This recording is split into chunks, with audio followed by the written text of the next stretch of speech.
Hola, ¿qué tal? ¿Cómo estáis? Bienvenidos a un nuevo podcast de eSports Professional. Es el primero que hacemos después de las jornadas de los 15 que tuvimos durante el verano, así que ahora llega la tanda de los podcasts de eSports Professional, edición invierno o edición Navidad, si queréis llamarlo así, ¿vale? Ya hemos anunciado en redes sociales que vamos a hacer un total de seis podcasts en estas aproximadamente 2-3 semanas que van a durar las Navidades. Sabéis que nos gusta utilizar pues esta temporada donde la cosa está un poquito más calmadita y demás para ir contándoos de primera mano pues cosas que son importantes de la industria del gaming, de la industria de los eSports, y eso es de lo que vamos a hablar en estos 6 podcasts que vamos a hacer hasta que volvamos de Reyes, ¿vale? Hoy es el primero, así que bueno, toca yo creo que un poco recapitular todo lo que ha ocurrido en el último, aproximadamente el último trimestre, en los últimos 4 meses, ¿vale? Si os acordáis, dejamos el último programa cuando anunciamos nuestro informe de situación del sector de los eSports, ese Insert Coin o Game Over, ¿vale? Que además presentamos y que tenéis disponible en nuestra página web para, bueno, pues para poder descargarlo y para ver un poquito cómo estaba el sector en 2023. Pero evidentemente, pues la vida evoluciona, la industria evoluciona, sobre todo en una época como esta, con, bueno, pues con movimientos, con crisis económicas, etcétera, etcétera.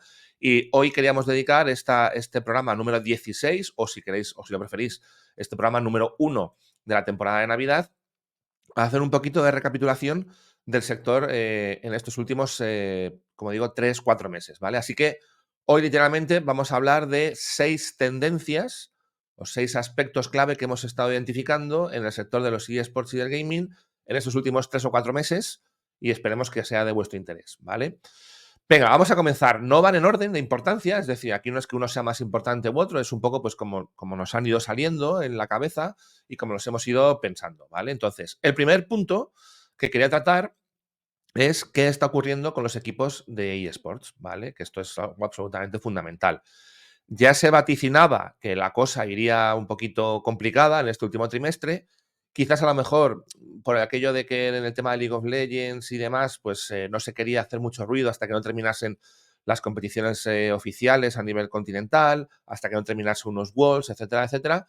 Pero bueno, ya que se están preparando todos de cara a a la vuelta de las Navidades, que será aproximadamente el 10 de enero, pues ya hemos empezado a ver un poquito cuál ha sido la tendencia. Y la tendencia guarda mucha lógica con lo que dijimos en ese informe, ¿no? ¿Qué es lo que está ocurriendo con los equipos de eSports? Fundamentalmente dos cosas. Una, como podríamos decir tres. Primera, que desgraciadamente algunos siguen sin tener salida y por lo tanto están abocados a la quiebra, ¿de acuerdo? Ya ha ocurrido con algunos equipos, desgraciadamente. No es algo que sea novedoso a lo largo del año, pero sigue ocurriendo.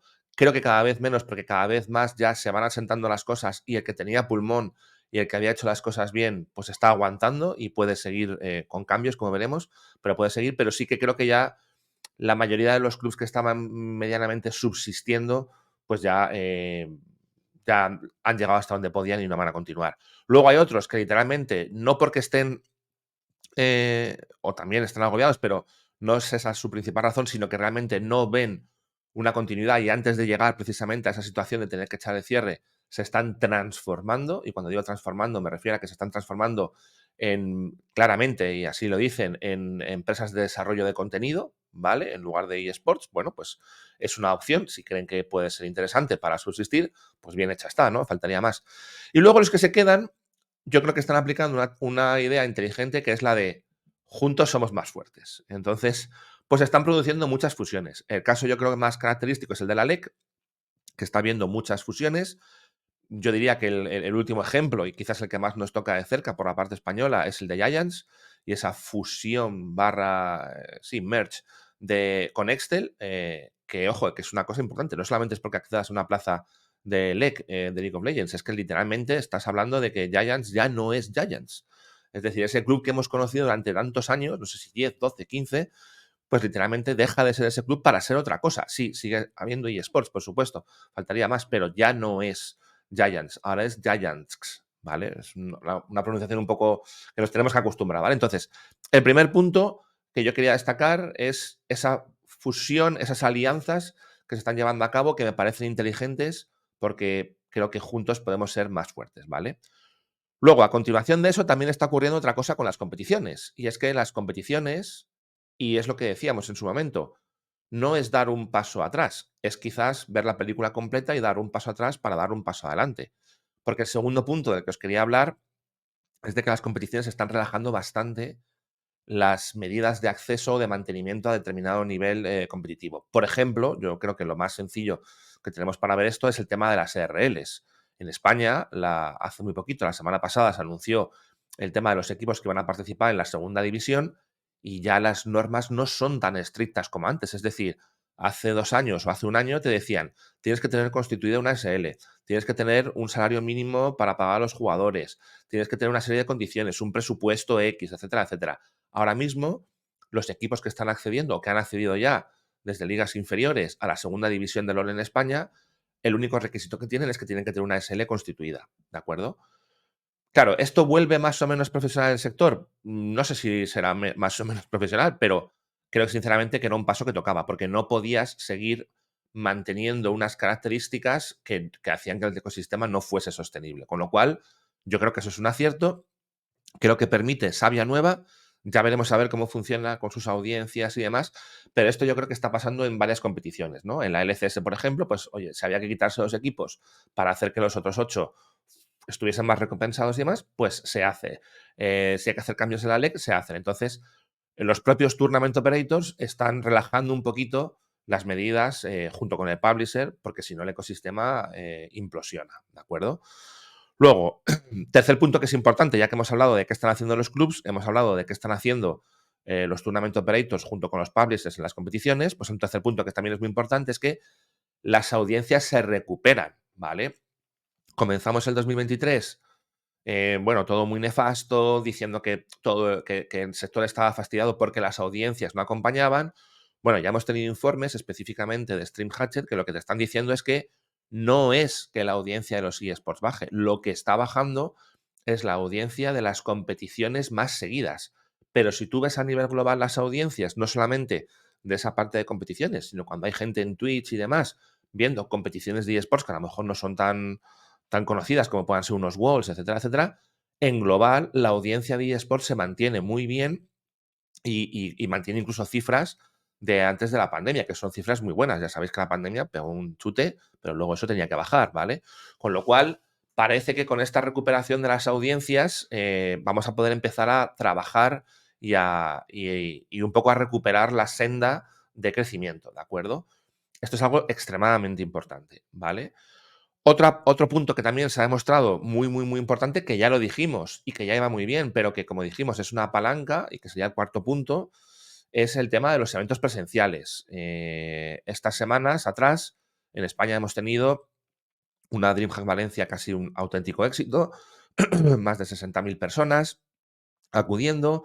Hemos tenido nada, hace 3 días o 4 que acaba de terminar una Gamergy que puso el cartel de sold out en los 3 días y muchísimos eventos, ¿no? En los Worlds han tenido una afluencia de público excelente. Cualquier evento de eSports que se está realizando y que se realiza evidentemente con un mínimo de profesionalidad y cómo se tienen que hacer las cosas, está llenándolo. Con lo cual, bueno, esto no es algo que nos pille de sorpresa porque ya dijimos que era una palanca para el sector, pero que en estos 3 o 4 meses, digamos que se está manteniendo, está creciendo y está demostrando eso, que tenemos una palanca de la que tirar y a través de la cual seguir creciendo, ¿vale? Y luego hay otros 2 puntos que a mí me gustaría comentar mucho, ¿vale? Que uno es el tema de la inversión, por dónde está viniendo. El quinto punto sería por dónde está viniendo la inversión, ¿vale? Y aquí yo no sé si se puede hablar de monopolio o no, no me gusta hacer esto. Sí que es verdad que las noticias del último trimestre, los últimos 4 meses, han sido toda la inversión está viniendo de Arabia Saudí. Si habéis seguido un poquito las noticias de la industria, bueno, pues van a crear allí unos campeonatos mundiales, que ya veremos a ver qué son y, entre comillas, cómo de validez tiene eso de mundial, pero bueno, ellos les han puesto ese nombre y al final es una inversión gigantesca en poder realizar competiciones.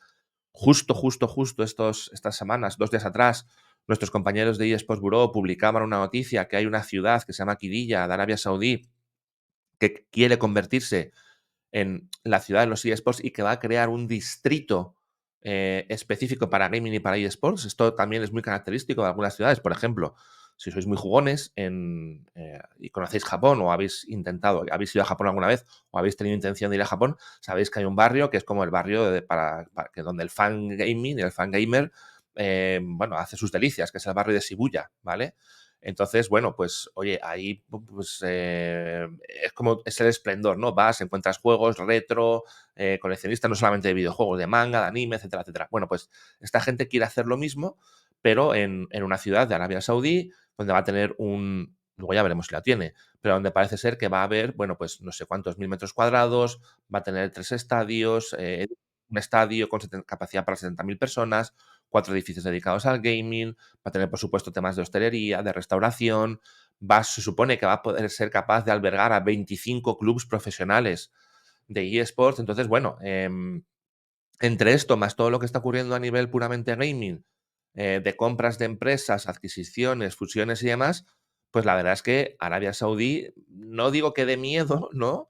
Pero sí amedrenta un poquito en el sentido de decir, ostras, pues el único sitio por donde está viniendo financiación y el único sitio por donde está entrando dinero es por ahí. Con lo cual, no sé qué podría llegar a pasar. A lo mejor tenemos que dar otros 6 meses más, pero claro, ¿la gente dónde va? La gente va donde hay dinero, faltaría más. Estamos hablando de un negocio, ¿no? Eso, como digo, ¿puede llevar a ser un monopolio? Pues no lo sé, pero desde luego que está monopolizando lo que es la actualidad informativa y que está monopolizando lo que es la inversión en el sector, eso es verdad, ¿vale? Si luego eso acaba transformándose en otra cosa o en monopolizar el sector a varios niveles y demás, pues ya lo veremos y el tiempo lo dirá. Pero esto es una realidad absoluta, ¿vale? Y luego el último punto que quería tratar es el tema de lo que está ocurriendo con el naming de eSports en algunas competiciones tradicionales de videojuegos que se subieron al carro de los eSports, pero ahora, viendo un poco que la cosa no está muy clara, como que no quieren que se les asocie con los eSports. Os pongo dos ejemplos y la vais a entender, ¿no? Y este sería el último punto, el sexto. La Liga de Fútbol, desde hace años tenía y tiene una competición de eSports que era la Liga, la E de eSports, la Liga. Bueno, pues ahora ha decidido en todas sus comunicaciones, incluso en el naming, que ya no utiliza la palabra eSports y ahora habla de la Liga Competitive Gaming. Al final, los eSports, una de las definiciones son videojuegos competitivos. Pero en lugar de hacer ese acrónimo, ese acortar el nombre y utilizar la palabra que nos hemos dado todos, que es eSports, que en su momento les interesaba, porque era como entramos al sector de los eSports, ahora es como, no, ahora ya no somos eSports, ahora somos Competitive Gaming. Bueno, eres lo mismo, pero con un cambio de nombre. ¿Por qué? Porque a lo mejor con todo lo que está viendo de que si los eSports bajan y demás, no te interesa, ¿no? Pero es exactamente lo mismo, llámalo como te dé la gana, ¿no?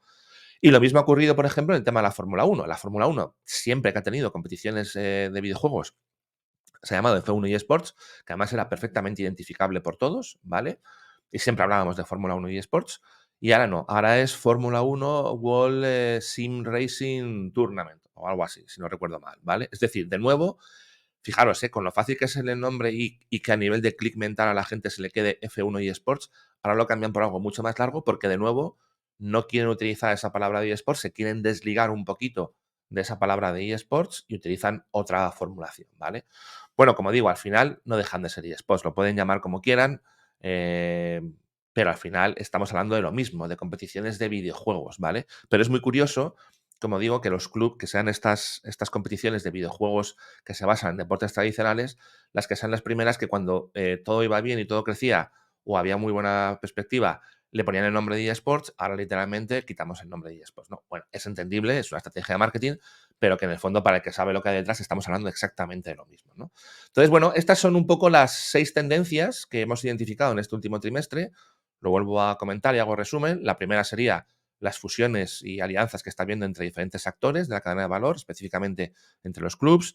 Después que las competiciones junto con el publisher o los tournaments operators junto con el publisher están relajando un poquito las condiciones. En el punto número 3, muy importante, que las audiencias se mantienen y crecen.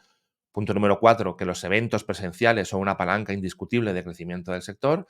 El punto número 5, esa inversión que viene de Arabia Saudí.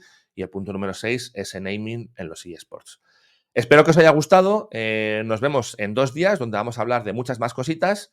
Y me despido ya por ahora. Sed muy bienvenidos de nuevo, como decía, a estos podcasts, de estas jornadas, llamadlas de invierno o de Navidad. Y nos vemos en el siguiente programa. Muchas gracias. Chao.